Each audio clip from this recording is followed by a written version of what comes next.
Welcome to Suken editorial. আজকে ভারতবাসী হিসাবে আমি খুবই শোকের মধ্যে রয়েছি, কারণ আমাদের প্রাক্তন প্রধানমন্ত্রী ডক্টর মনমোহন সিং গতকাল রাত্রে প্রয়াত হয়েছেন। তার আত্মার চিরশান্তি কামনা করি।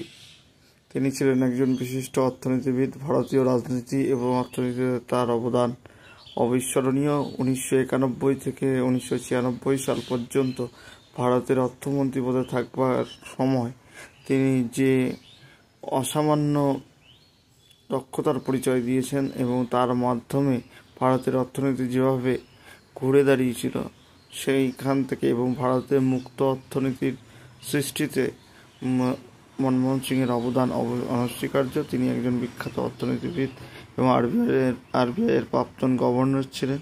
আমরা সকলেই তার আত্মার শান্তি কামনা করি।